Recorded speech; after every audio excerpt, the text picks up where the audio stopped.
Welcome to Subramani. When you're planning your retirement, right? Maybe you're 60 and about to retire, and there are many pillars that you have to build.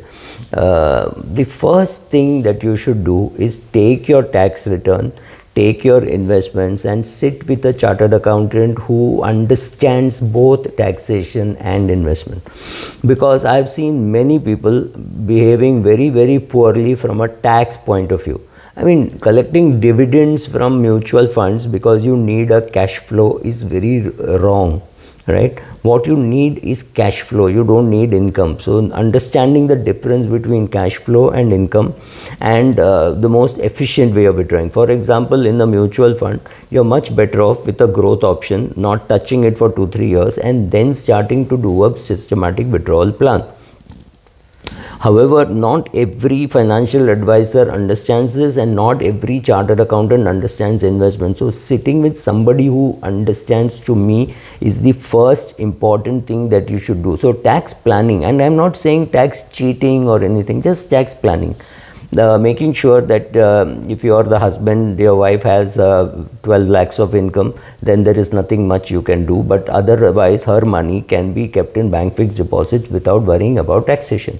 This you should know. If both of you are earning much more than 12 lakhs, then you're better off in a debt fund, letting it lie there, or maybe better off in a hybrid fund. So think about talking to a chartered accountant who understands both, right? So your first step should be to increase your wealth and to reduce the lifetime tax that you pay. You will pay some tax, right? So if your choice is, if you can shift a 30% tax to a 12.5% tax, you're better off, right? So doing that.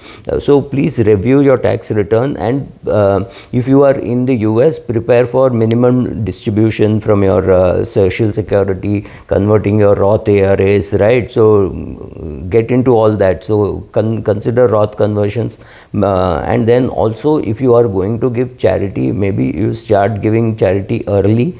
Ask your children how much money they need, because it's not that you're going to give away all your money on your deathbed at 92 when your children are 72 and don't need it. So if your son or daughter is today younger and need money for their children's education, and let's say you have a grandson who's 5 years old or 4 years old, and you have decided that you will fund his education, start giving now. Give it away, because there's not going to be any clubbing provision till your grandson or granddaughter withdraw that money, right? So think about all those things in taxation. People don't. People just get up one day and say, oh, I want to give so much, right? Don't do that. Don't make a mess.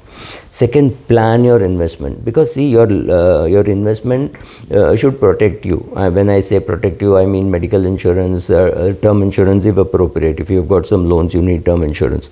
And it should also grow your income, right? Grow your wealth. So that is also important. So it should protect you. You should be able to protect the money. You don't want to lose the money, and you want to grow the money. So all these 3-4 requirements have to be met. Either sit and do it yourself. I'm fine with that concept. But if you don't have time, if you don't have the inclination, if you don't want to do it, get yourself a good advisor who understands insurance, who understands taxation, who understands investments, right? You should understand everything. Try to minimize the fees, negotiate fees. It's perfectly all right, and say, will you work with me for a flat fee? Will you work for me on an AUM based fee? Will you give me advice at all? Or will you only do fund based fees? Everything is perfect. And honestly, if your fund base is about 1 crore or 2, it hardly matters whether you pay fees or whether he gets a commission from the insurance company. Yes, it makes sense only at about 7-8 crores. It makes sense that you try to go to an RIA. Till then, it doesn't matter how you compensate. It is not as though you're not going to compensate at all. At some stage, consider professional management of your investment. See, in an ideal situation, husband and wife sit and do their planning, etc. This is an ideal situation. Never happens in real life. Maybe your children are involved or not involved. Maybe they are in the US. At some stage, maybe when you're 65, 66, bring in a professional into your investments, sit with him and talk with him or talk with her see with whom your wife is also comfortable, and then plan it that way. So consider professional management of your investments, because at some stage you may not be able to do. For me, I have thought of that cutoff at 70, but if my daughter is here, she's an investment professional, then maybe I'll not need, because she could do it. I did it for my parents. But will I need it? Yes, if my daughter is not here, of course I'm going to need it. At some stage you will have the problem. Another important thing which I want you to do is sit down and plan your income, right? You should know from where you are going to withdraw. What is your bucket number 1, bucket number 2, bucket number 3. Please don't keep everything in your head. Sit down with your financial advisor, sit down with your spouse, sit down with your children, and see how the whole thing is implemented. Because suddenly I have seen people getting panic attacks saying, oh my god, my equity portfolio has fallen. And you tell him, uncle, your equity portfolio has not fallen. Don't believe the press. Your small cap fund is still giving you 27%. I am not even worried about anything, so don't worry. And small cap is perhaps 20% of your portfolio. Baki, everything is in large cap, so don't even worry about your portfolio. You have enough dividend income to last the rest of your life, so don't be worried about your overall portfolio. Now, getting a paycheck is what you've got used to for a long period of your time. If you're a businessman, it's different. And the fear that you will run out of money, that's a huge fear for most people. And if you are in the US, find out your social security options, your Roth IRA and things like that. Another one thing which I want all of you to think about and prepare is preparing for inflation. From 2014 onwards, no, I am not giving the full credit to Narendra Modi, but Raghuram Rajan and Narendra Modi, of course Raghuram Rajan may have suggested, I don't know who suggested, but the RBI and the government of India has attacked inflation very well. So last 10 years we have not seen much inflation. Yes, we have seen inflation, but the rate of growth of inflation has been very slow, has been very benign. So we start believing that there will be no inflation. That's wrong. There will be inflation. Inflation will hurt, so start preparing for inflation. I do not know how much it will be there, but we are all people who have seen 22% interest being 18% interest being paid by Reliance itself. So 14-15% was gilt, right? So that why were they paying so much? Because inflation was that rate. Today if it's not there, we can't assume that it won't be there. Of course, you have to take care of your health, but more important, take care of your health care planning. Who is going to pay, how it is going to be paid, how much of medical insurance you have, how much is top up, how much is floater. You need to understand how it works, and you need to understand that if your agent is not there, who will step in.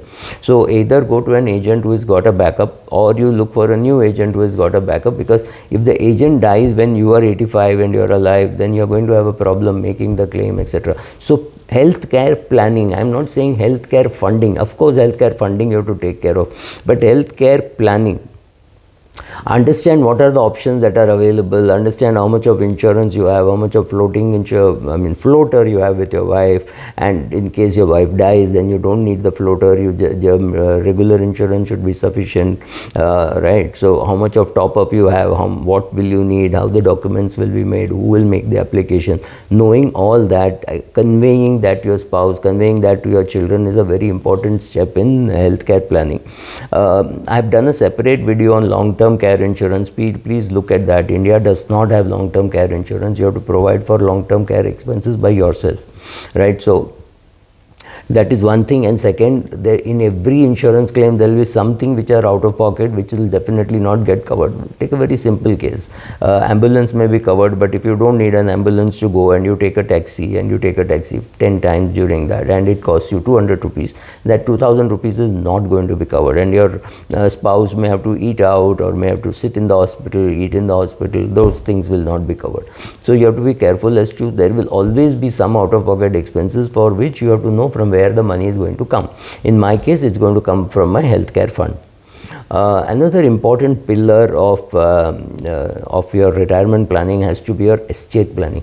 complete your estate planning requirements and documentation. Don't keep pretending that you will do it tomorrow, you'll do it day after tomorrow. And this could be many parts, right? There could firstly be a will, which of course we all need. Second, there could be a document showing, telling your wife, I love you a lot, but these are the following things you have to do. Here is the financial advisor you should go to. Here is what I have done. Here are my insurance papers. This is my credit card. I never use it, so please surrender it, right? So all those things you may have to inform. Let's say you have an LIC annuity coming, so your company had given you this, then you have to tell the LIC that your husband has died, and therefore you have to get you might get a lump sum. When my father died, I think my mother got something like 4.5 lakhs lump sum. I knew that was there, so I made that application. So check out on all that, be prepared for that.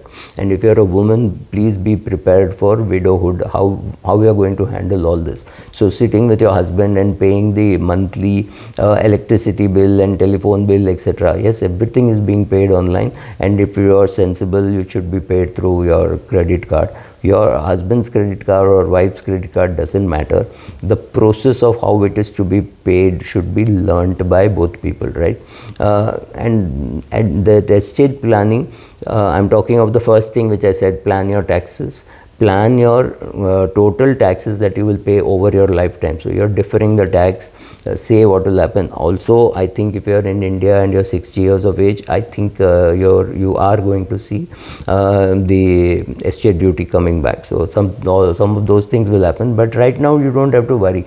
So as long as you do these things, take care of your taxation, take care of your healthcare expenses, sitting and planning your healthcare expenses. Once you do all this, you at least have the basic pillars of retirement, and you can do this exercise maybe at the age of 55, maybe at the age of 57, but maybe about a year or two before you retire, so that if some gaps are there and to be filled up, you can do it. Thank you.